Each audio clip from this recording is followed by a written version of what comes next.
Three red cards, a 17-year-old making history, a veteran scoring his first ever World Cup goal after nearly dying on a football pitch. Ladies and gentlemen, the 2026 FIFA World Cup has arrived, and day one already feels like a final.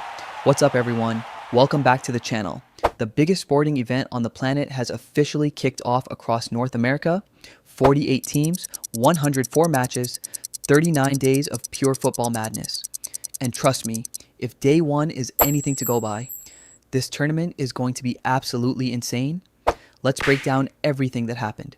We start in Mexico City, Estadio Azteca, 80,824 screaming fans.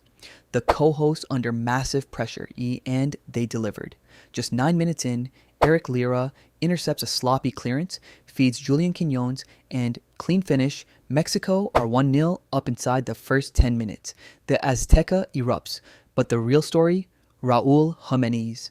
67th minute, Roberto Alvarado whips a perfect cross to the back post, and Jimenez, the man who literally survived a skull fracture in 2020, powers home a header, his first ever World Cup goal, across 4 tournament appearances. Think about that for a second. 4 World Cups, 17 years, and he saved the best moment for the biggest stage. Football doesn't write scripts like this. Life does. And if that wasn't enough, 17-year-old Gilberto Mora came off the bench to become the 6th youngest player in World Cup history. Just days older than Pelé was at his debut. Let that sink in. Final score, Mexico 2, South Africa 0. But here's where things got absolutely wild. 3 red cards in one match. South Africa's Svefalo Setol gone in the 50th minute for denying a goal-scoring opportunity. 10 men. Then substitute Themba Zwane gone for violent conduct. 9 men. Bafana were falling apart. And then, deep into stoppage time, Mexican captain Cesar Montes decides to commit a reckless challenge to stop a rare South African counterattack. Straight red.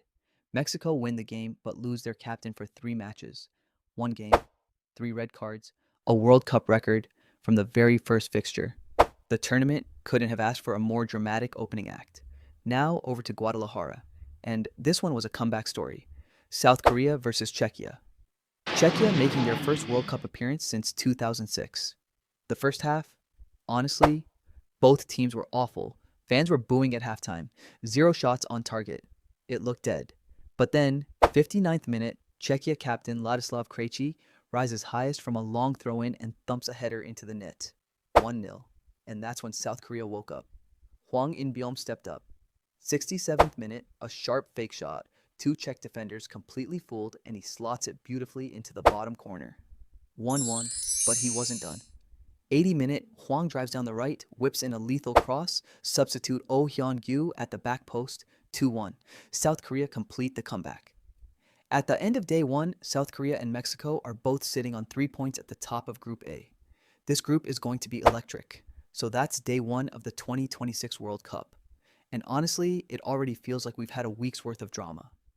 Red card records, teenage history makers, emotional redemptions, and comeback victories. We're only getting started. Next up, Canada take on Bosnia and Herzegovina in Toronto, and the USMNT make their debut in Los Angeles against Paraguay. You do not want to miss it. If you enjoyed this breakdown, smash that like button, subscribe if you're new, and drop in the comments. Who's your dark horse for the 2026 title? I'll see you in the next one. Peace.